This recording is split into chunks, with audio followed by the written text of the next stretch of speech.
Have you ever thought that a single slap could shatter a distinguished family, burn hundreds of millions of dollars in contracts, and turn a powerful figure into the city's laughingstock?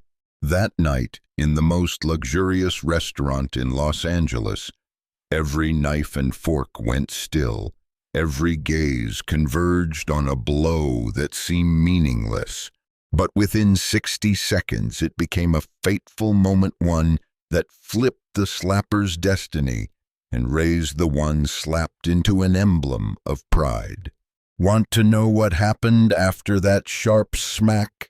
Sit tight, because what comes next won't let you look away. "What did you just do to my wife?" The voice was low and cold, like a thin blade cutting through air thick with the scent of wine and expensive roasted meat in Aurelia, Beverly Hills. But before that question rang out, the room had already heard another sound, as sharp as a whip cracking across velvet. Smack! The slap echoed, and the entire upper crust space froze. Knives and forks halted midair. Crystals stopped chiming. Even the lilting jazz from the piano seemed to choke on a high note. Every eye in the room fixed on the two women at the center.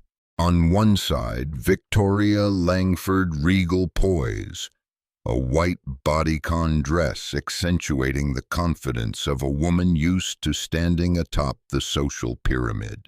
On the other, Amara Johnson Simple, in a navy dress with a frayed hem, a handprint blooming red on her cheek, but eyes bright and unflinching. The moment stretched on like forever, as if every clock in the restaurant had been wound down. People often think physical violence is the clearest proof of domination, but what truly held the room's breath wasn't just the slap, it was the raw contrast between two worlds, one of power, money, and overflowing arrogance, the other the baffling composure of a woman who didn't tremble when publicly insulted. I asked myself, if I were Amara, would I have the strength to stay upright, not crumple beneath the scrutiny of dozens of wealthy eyes? Most of us would probably cry or run. Amara chose to lift her chin. That, more than anything, unsettled the room. Victoria tilted her head, gold blonde hair catching the chandelier's light, a fingernail-sized diamond flashing like a dare. "This place isn't for people like you," she curled her lip, a voice steeped in Chanel No. 5 and naked disdain. Small sounds flicked around the room, soft O's, sidelong glances sweeping from Amara's worn heels up the plain fabric covering her. "Aurelia is a temple for the rich, a place where bank accounts are flaunted by ordering a bottle priced like a worker's annual salary." So the presence of someone outside those velvet-lined norms instantly became a thorn in the eye. But the thorn refused to bow. Amara drew a small breath, one hand braced on the table, shoulders square. Her voice came light but clear, enough for the whole room. "I'm sitting at my table." "You're the one who came here," calm, without ceding an inch.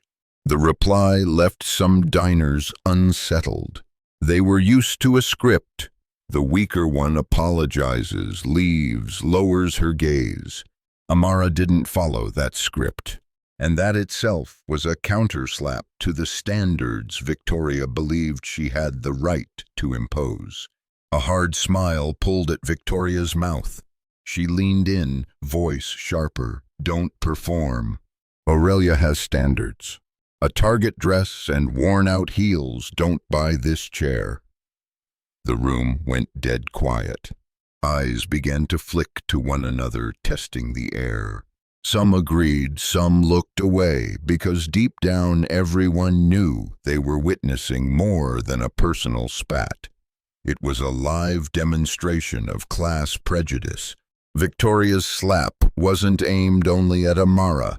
It was aimed at millions out there, the ones in cheap clothes and scuffed shoes who still dare to step into spaces branded not for them.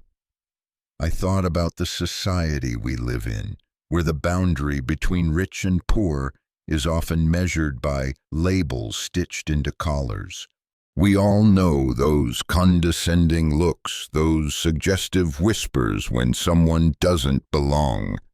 But the question is, does that give us the right to erase another's dignity? Aurelia showed a brutal truth that night. Many of the rich think it does. Amara rose. The wooden chair rasped lightly across the floor, a small but resolute sound. Her eyes swept the crowd, not seeking pity, only reminding them they were witnesses.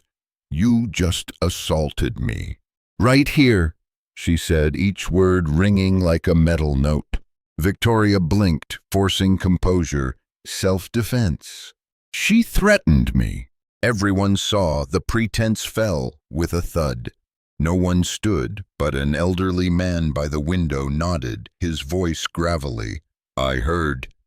His words cut a thin shaft of light through the silence.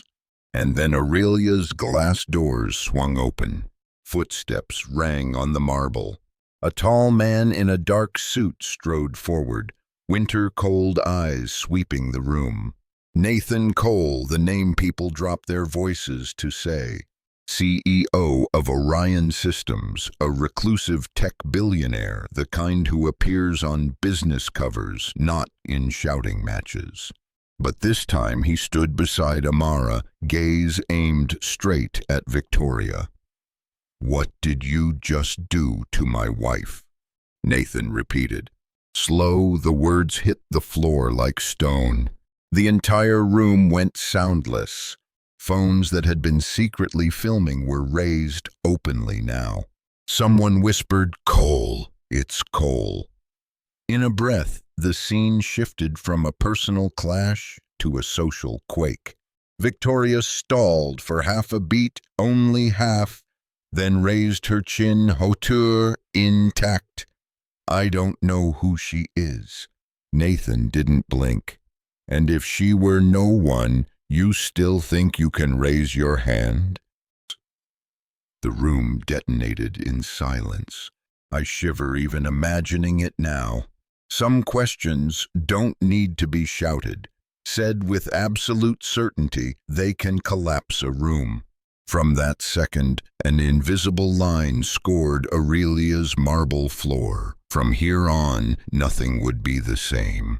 Aurelia's space was designed to exalt opulence, high ceilings with crystal, Italian marble walls, candlelight glimmering in crystal stems.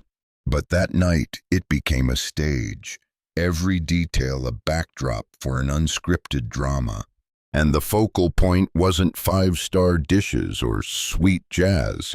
It was a slap, and Nathan Cole's icy challenge.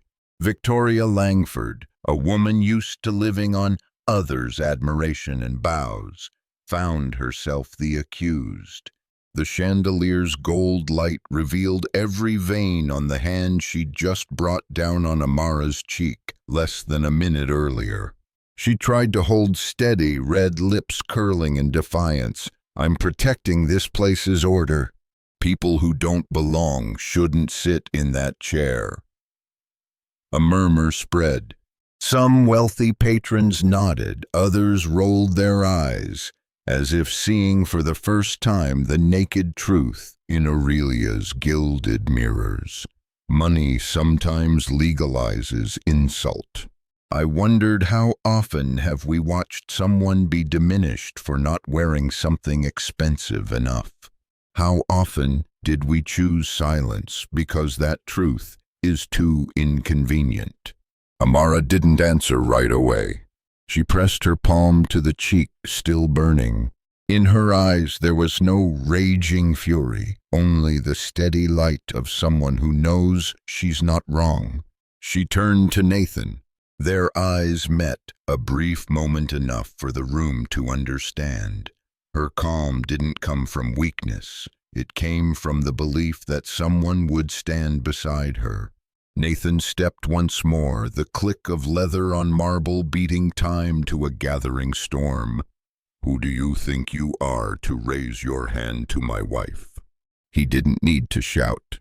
The low, compressed voice thickened the air like a storm tamping down before splitting the sky.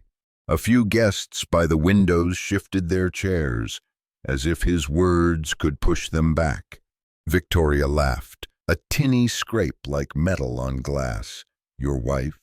Someone in a cheap dress you call your wife? Nathan Cole, I know your reputation. But not even your power can make a common girl worthy of sitting here." The sentence dropped like an iceberg, cleaving the room, half silent, half breathless. It wasn't just an insult, it was a declaration that human worth can be weighed by brand name. And just then I realized this wasn't merely a restaurant dust-up. It was a mirror held to a chronic social disease valuing appearance over substance.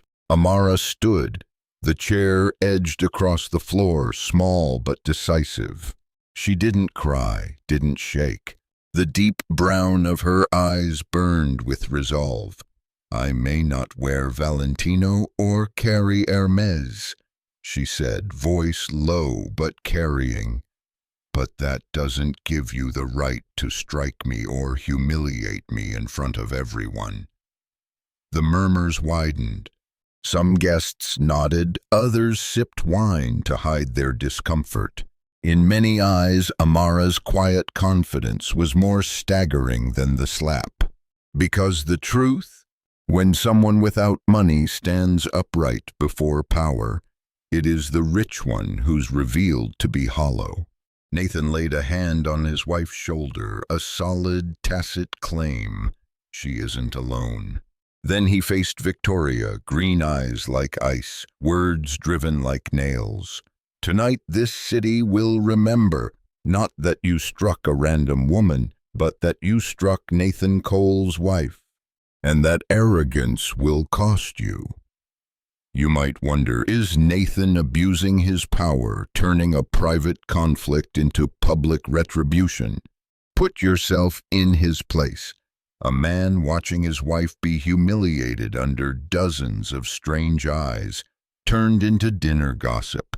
Would you be silent, or use everything you have to restore justice for the person you love? I still don't have an absolute answer, but I know this. Real love demands we stand up even before the fiercest storm. Under glittering crystal, no one cared about the expensive dinner anymore. Everyone waited. Would this slap seed a social scandal or the period on the legend of Victoria Langford? Aurelia fell tomb quiet. Cutlery hung midair. Jazz no longer touched any ear. All eyes were pinned to the center table where the confrontation had exploded. Beneath the chandelier, Victoria Langford stood rigid, scarlet lips curled in a cool smile. Amara Johnson laid a hand to her cheek, where the burning felt like a hot brand. Nathan Cole stood at his wife's side, his gaze blade sharp, his heartbeat like war drums pounding this gold-leafed room. What haunts me most is the atmosphere. It was like a grandmaster chess match at a hinge point. The powerful tend to think the board tilts toward them, that they can sway the rules with a smirk. This time, Victoria's move went too far. She hadn't only struck a woman's face, she'd struck her pride. Her belief that one can stand straight in a glittering world that never welcomed her. I noticed lavishly dressed women whispering behind hands. Some were aghast, others bit back pleased smiles, as if savoring exclusive theater. Sadly, in places like Aurelia, dignity is sometimes sport. Near the windows, phones came out, not to condemn but to feed curiosity, to share a sensational clip. I wondered what age we live in when the humiliation of a person becomes content. Amara held firm. Her thin shoulders trembled slightly, but her eyes never dropped. She looked around, meeting dozens of strangers' probing stares, waiting to see if she'd cry or run. Instead, she spoke warm, steady, final. I may have no name or wealth like you, but that gives you no right to hit me. I have the right to sit here as much as anyone in this room, not loud, but it poured into every ear.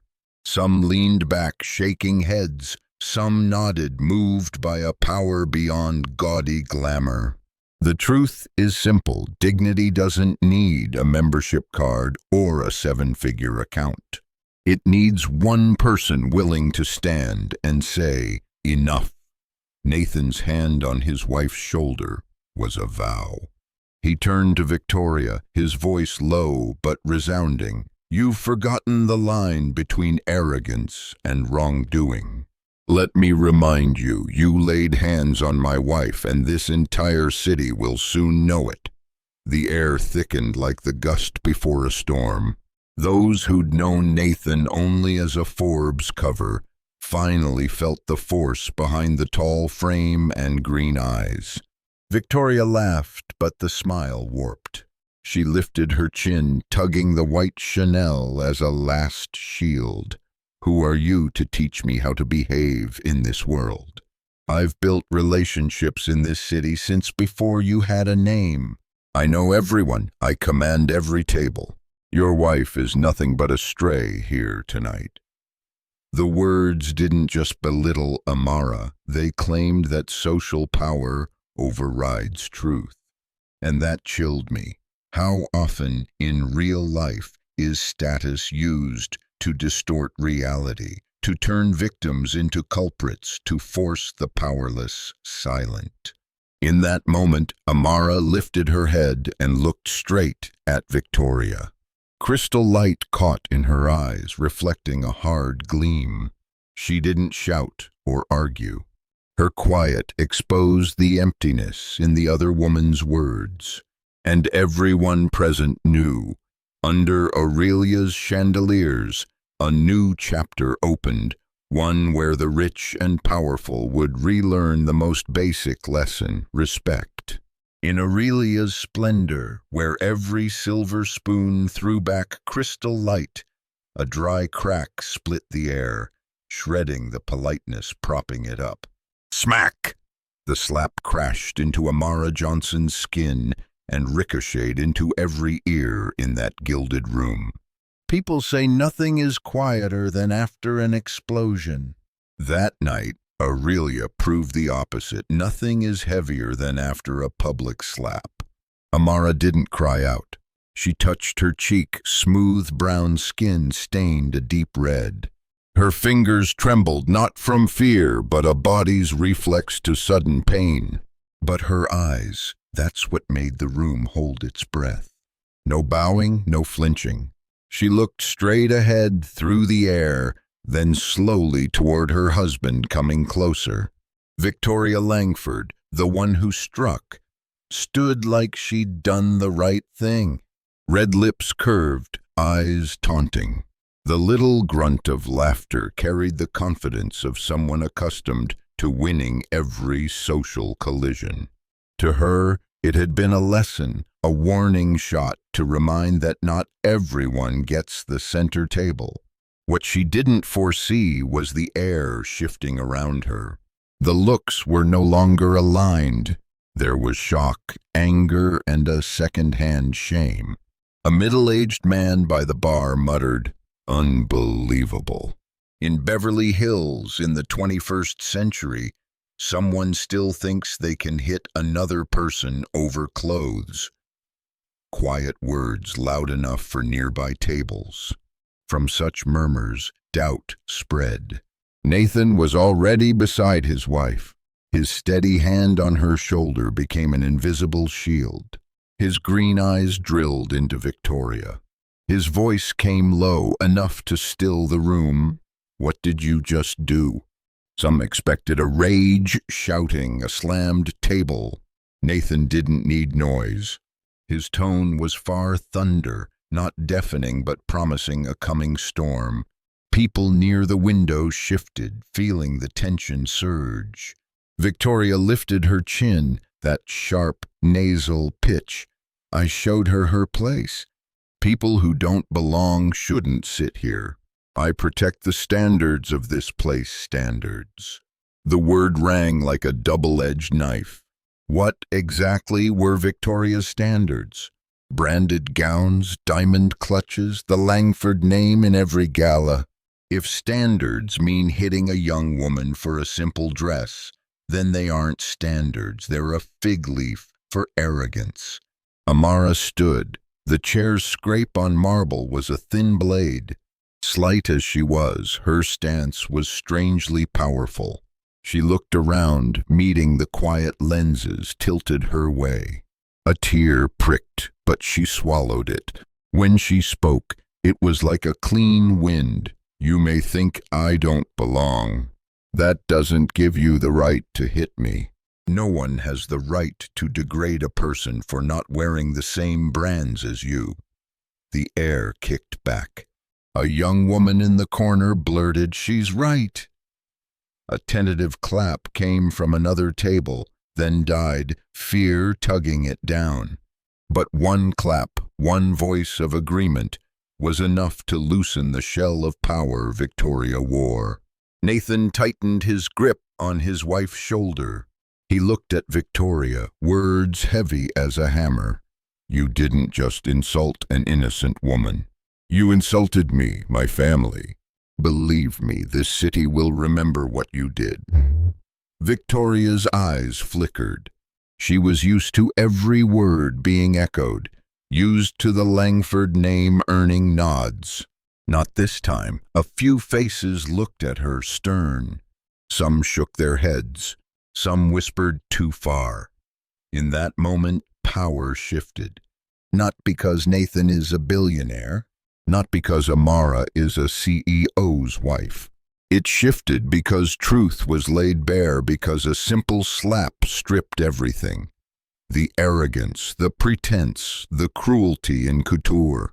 I thought, how many invisible slaps happen every day? Not to cheeks, but to self-respect. When a worker is barked at over a cheap shirt. When a student is mocked for shoes without a logo. When a mother is belittled in a supermarket for not buying the best formula. Slaps, all of them. The difference is, there isn't always an audience. There isn't always a powerful husband to step in. That night, Aurelia became a mirror. Victoria's slap didn't just land on Amara. It hit an entire mindset that wealth confers the right to belittle. And Amara's answer, "No one has the right to humiliate me," was the arrow through that illusion. I can still see Nathan's eyes as he spoke to Victoria. Not only the anger of a husband, but the warning of a man who can move global tech markets. In that instant, we all knew Victoria Langford had just made the greatest mistake of her life. In a world where everything can be recorded and spread in seconds, the slap was no longer private. It was a public indictment. What awaited Victoria wasn't only Nathan's wrath, it was the weight of millions of watching eyes as the story blew up. Aurelia is called a cathedral for the rich, a place not just to dine but to assert status, to weave golden threads into already knotted networks of power. But under the chandelier that night, it became an accidental court. Before dozens of silent witnesses, Nathan Cole stepped up like a prosecutor, no mic, no dais, only the truth. He placed his hand on Amara's shoulder, his gaze sweeping the room. She, he paused, voice ringing clear, is not a stranger. Not someone who doesn't belong. She is my wife. The woman who has been with me since before you knew the name Orion Systems. Anyone who thinks they can lay a finger on her will answer to me." His words hit the marble, breaking into waves.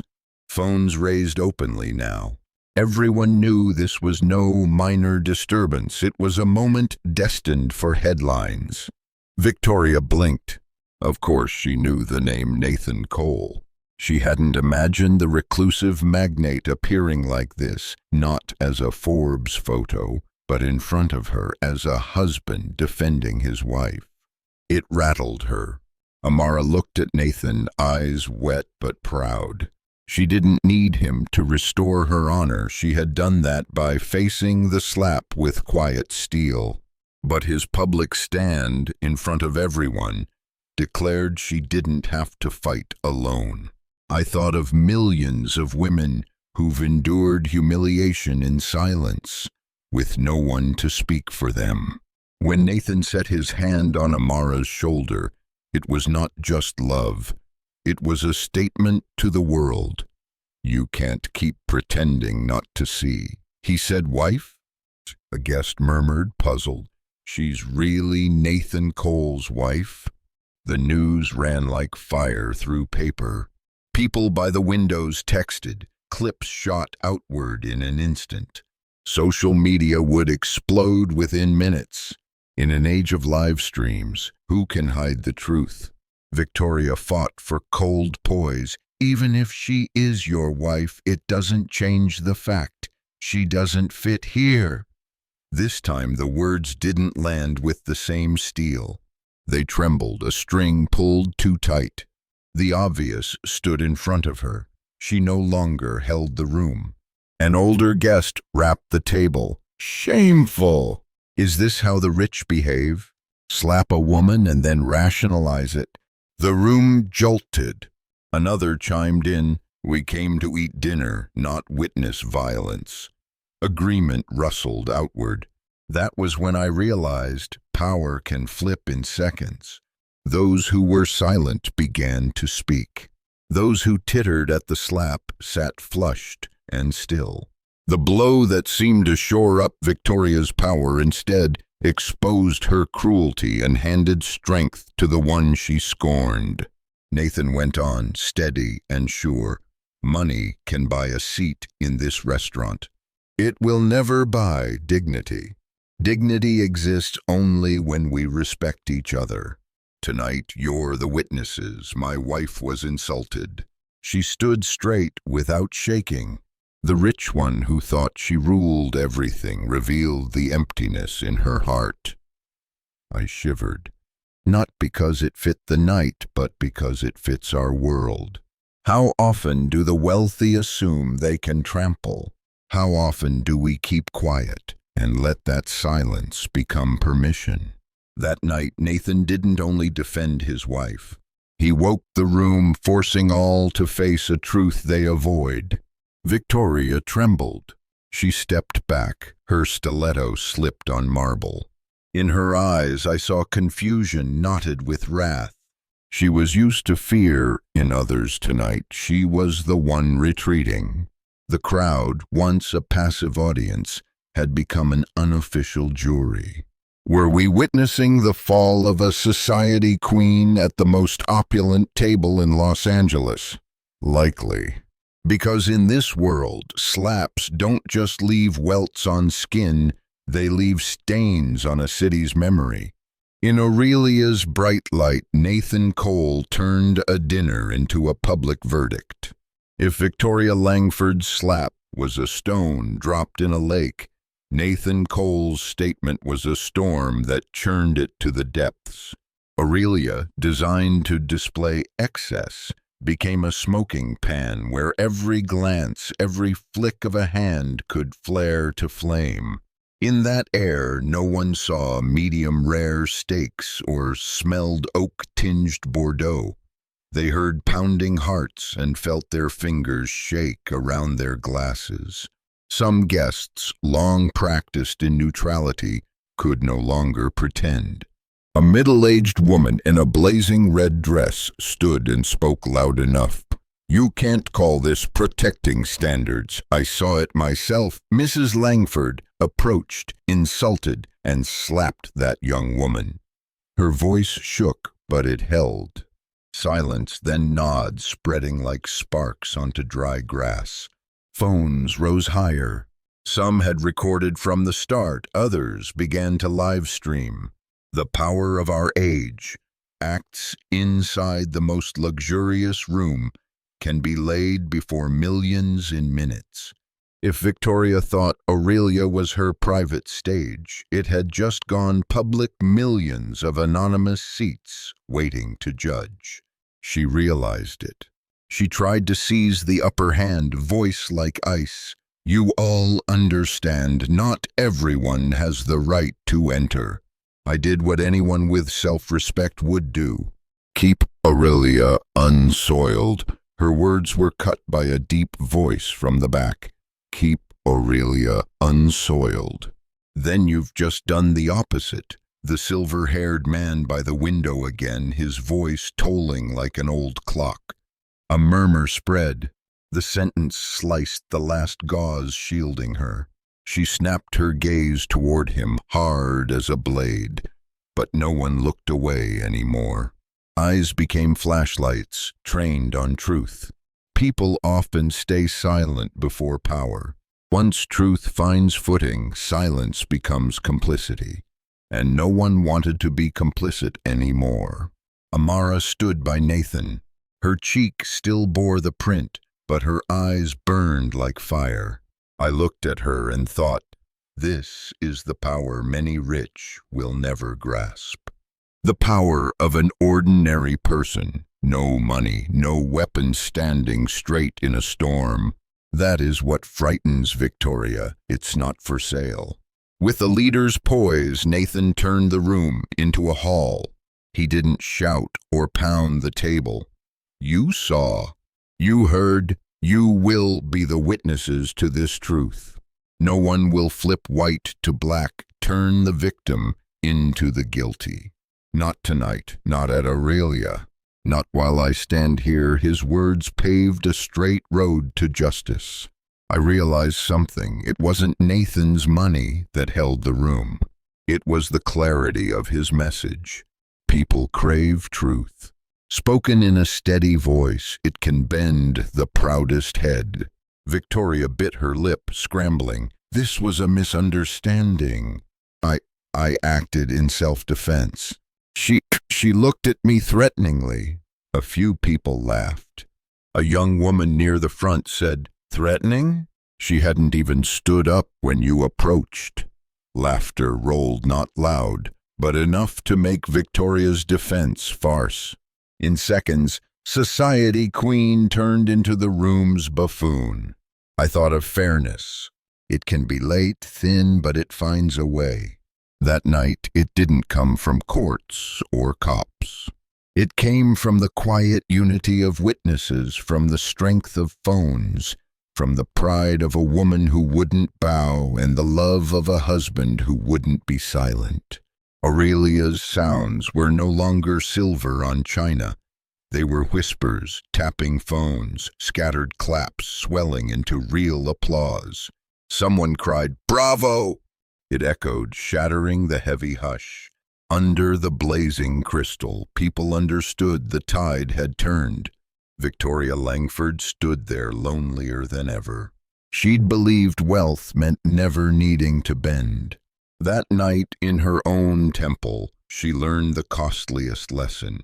Real power isn't black cards or the Langford name, it's truth and courage.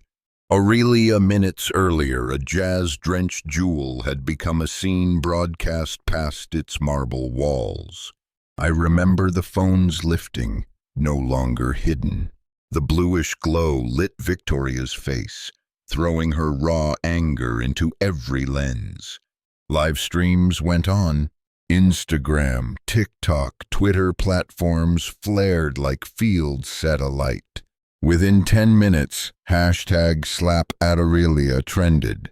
Clips of the slap, Amara's steady eyes, Nathan's shielding hand knit into a tight, heavy story, the powerful humiliating, the powerless exposed by truth.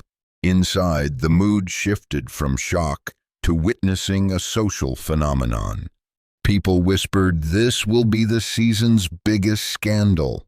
Some shot clips to friends, others posted hot takes. Just watched Victoria Langford lose all dignity at Aurelia. Humans have a strange instinct. We may stay silent before injustice in front of us, but we shout when it becomes shareable content. Nathan understood. He didn't need a gavel or lawyers. Media would do the rest. With one simple line, "This is my wife," he'd given the public a symbol. It surged beyond any attempt to snuff it out. Amara sat, her breath slowed. She wasn't chasing fame, and she didn't want to be the eye of a storm. But she knew that from the slap onward, the story wasn't just hers. It belonged to everyone who's been dismissed, pushed out for lacking a label's protection. That's why she didn't lower her head. She chose to sit straight so the millions watching could see an ordinary woman keep her dignity. Victoria, by contrast, began to panic. She called for the manager to restore order. He, long used to pleasing her, hesitated. He knew phones were recording every move. One wrong step and he'd be complicit. The memorable moment, a woman who commanded rooms discovered her voice had lost its weight. I imagined the spread beyond the walls. In a small cafe, someone holding a phone scoffed, "See? Rich and still behaved worse than anyone." In a working-class block, a mother nodded, defended by proxy, as she watched Amara refuse to bow. Online, thousands of comments poured in. "You slap a woman and justify it."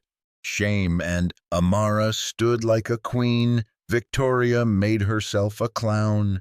You might ask, is public opinion fair? Not always. It can be cruel, devouring victim and culprit alike. But that night at Aurelia, I believe it chose correctly.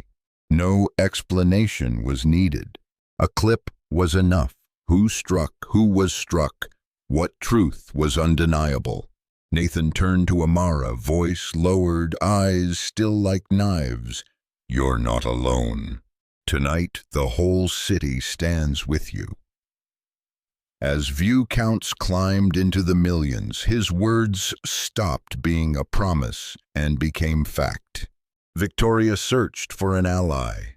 Every gaze avoided hers. Some old friends ducked their heads into their screens, pretending to text erasing ties at light speed. Bitter how surface power works. Swarmed like bees to honey. Then, with one revealed misstep, honey turns to poison. The swarm stings back. She tasted that lesson the hard way. Clapping rose from a corner. Isolated at first, then joined. Soon, Aurelia thundered. Not for the slap, but for Amara's grit. Nathan's declaration. The moment truth outshone arrogance. Those claps would carry beyond Aurelia's walls.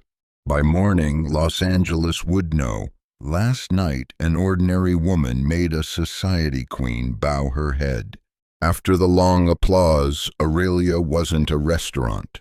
Faces under crystal light looked less curious than jurors still, an impromptu bench packed tight. At the center, not a robed judge, but public opinion, truth, and hundreds of eyes demanding an answer. The gilded walls no longer shielded Victoria. They framed a public hearing where she no longer set the rules. She stood straight, summoning poise. She cleared her throat. "Ladies and gentlemen, this is a misunderstanding." An uninvited girl caused a scene, and my husband... Her voice snagged at Nathan's gaze, calm, razor keen. He didn't need to shout or point. He's not your husband anymore. And don't excuse what the whole world just watched. The line fell like a judge's hammer, ending all alibis. People murmured exactly, everyone saw it. A few who'd flattered Victoria now nodded along with the crowd as if they'd never cheered her. The whiplash only soured the air more. Amara was silent, eyes bright with tension and pride. She no longer needed to defend herself. The videos, the applause, Nathan's short words had done it. A rare moment when silence roared louder than 1,000 lines. Victoria frayed. She turned to a long-time high society ally. "You know me." "Tell them." The man merely shook his head, eyes glued to a screen blaring. "Aurelia scandal. Victoria Langford assaults woman before dozens of witnesses." The press, the social stream, had become prosecutors. Nathan took one step, not heavy but final. "You think this place is your private kingdom. Tonight you all saw, real power isn't in black cards or threats. It's in how we treat those who can't hit back." The room stilled. You might call it lofty. I think from a billionaire saying it before those who live off reputation, it becomes a sentence. Amara looked around, then stood voice for the first time that night. No tremor, no rancor, just clear. "I don't need anyone to defend me. I only need to be respected as a human being." So simple, and the room erupted again, stronger, longer, decisive. People rose as if voting in public. Amara wins. Victoria loses. Some courts need no judge, no counsel, no files. Just truth in the light. That night, Aurelia was such a court. The verdict was delivered by eyes, by affirming touches, by phones recording a history no legal brief could erase. Victoria's hands shook, lips pressed thin. She knew every exit had closed. She had once shaped public opinion. Now it shaped her fate. An empire faltered not in a boardroom, but at a dinner table in a golden hall. Nathan didn't gloat. He turned to Amara and gave a small nod, as if to say, "You defended yourself. I was witness." But that nod felt like the start of a new order, one where dignity isn't hidden behind dazzle. When Aurelia's heavy glass doors closed behind Victoria Langford, the world outside was no longer the same. Flashbulbs from dozens of reporters and young bloggers flooded Beverly Hills' manicured sidewalk. No stage-managed red carpet, no glittering gala speeches. This was a real news storm closing in. Within hours, Victoria Slap was the #1 trend across social media. A patron's original phone video was shared millions of times, each share with hundreds of thousands of furious comments. I read some that raised gooseflesh. So this is how she uses power to humiliate? Years of pretense, now we see her. One comment I can't forget. That slap didn't just hit Amara. It hit everyone who's ever been looked down on. Langford real estate stock plunged 12% at the next morning's open. Partner banks froze credit lines. Media dissected Victoria's legacy with multi-part investigations. A woman once at the summit became, overnight, the emblem of exposed arrogance. Bitterer still, she wrote her own indictment with that fateful slap. Amara woke to an overflowing inbox. Dozens of interview requests, hundreds of emails from strangers saying they cried watching her stand up in Aurelia. A single mother wrote, "Thank you for showing me that even at my weakest, I can keep my dignity." A black student wrote, "You're the reason I won't give up." Sometimes one act sparks a tide. Amara proved it. Nathan couldn't dodge the gale. Hounded by media, PR stunt. Do you actually care for Amara or just striking back at Victoria? He chose silence not to dodge, but because he knew any explanation would be twisted. He let actions speak. People saw him and Amara leaving a women's shelter with bags of supplies and warm smiles. They saw him skip glitzy pressers and head into the working-class neighborhood where Amara grew up, listening to other women's stories. Slowly, the public understood this wasn't theater. It was a choice. I remember a tweet shared 500,000 times. When a billionaire sides with the slapped instead of the powerful, that's not PR. That's humanity. That humanity convinced Amara she was no longer alone. Victoria fared differently. Old friends vanished faster than a breeze. Business partners fled. On TV, PR experts parsed every gesture in the video and concluded, "This image cannot be salvaged." To me, the harshest penalty wasn't stock drops or canceled deals. It was the public gaze that said, "We don't believe you anymore." Once trust evaporates, any empire collapses. Amara began a new path. Invited to join a charity for women and children, she didn't give florid speeches. She just told her story. Her sincerity brought rooms to their feet. People weren't clapping for a victim, but for a symbol rising from hurt. That night, Nathan drove Amara back to her small apartment. No flowers, no sugar-spun promises. Only, tomorrow will be hard. You won't face it alone. After months of bracing, she finally let the tears fall, not of shame, but of relief, of a trust restored. Outside, the city's towers burned as always. But I believe something changed permanently after Aurelia. Not only in their lives, but in how we look at the dark corners of power and pride. That is the price of a slap. It's also the start of a chapter where justice needs no courtroom, where love and dignity find their voices in the glittering heart of the world. A month after Aurelia, Los Angeles still murmured about the slap that rattled the elite. For Amara, it was no longer the echo of scandal. Her life had truly turned. That morning, in a small, sunlit room, Amara stood before a mirror in a simple dress.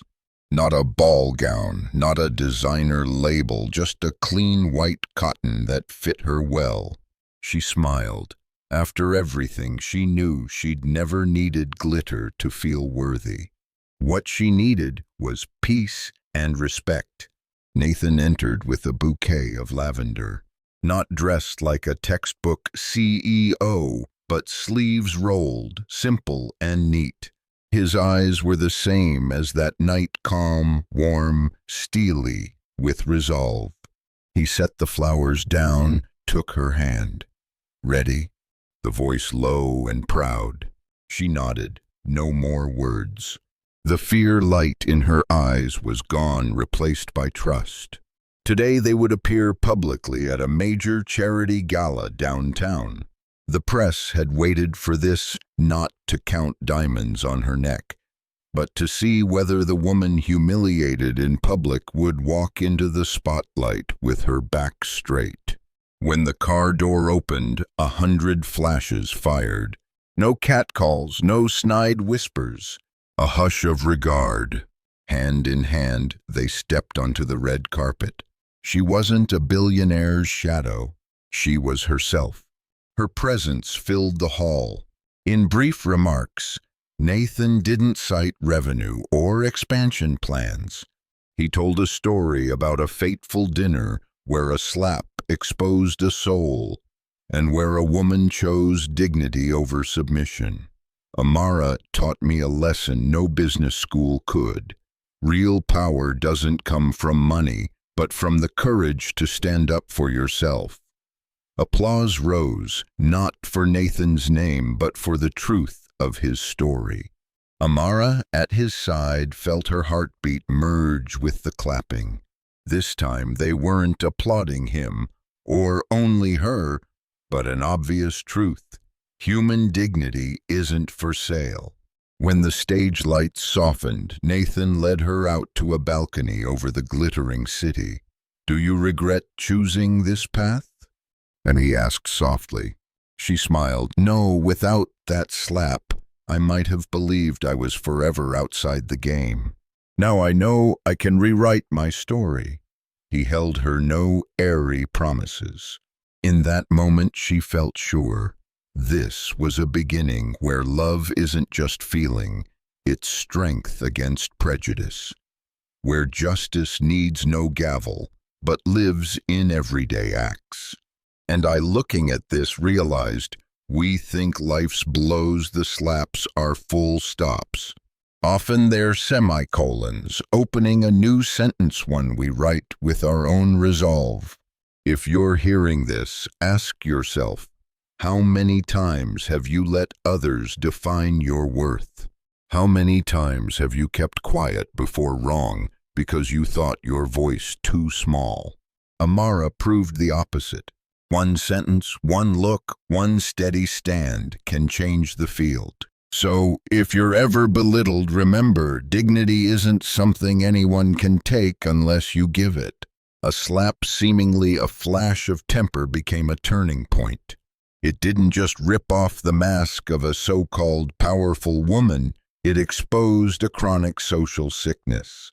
Arrogance, discrimination, and the false belief that money purchases respect.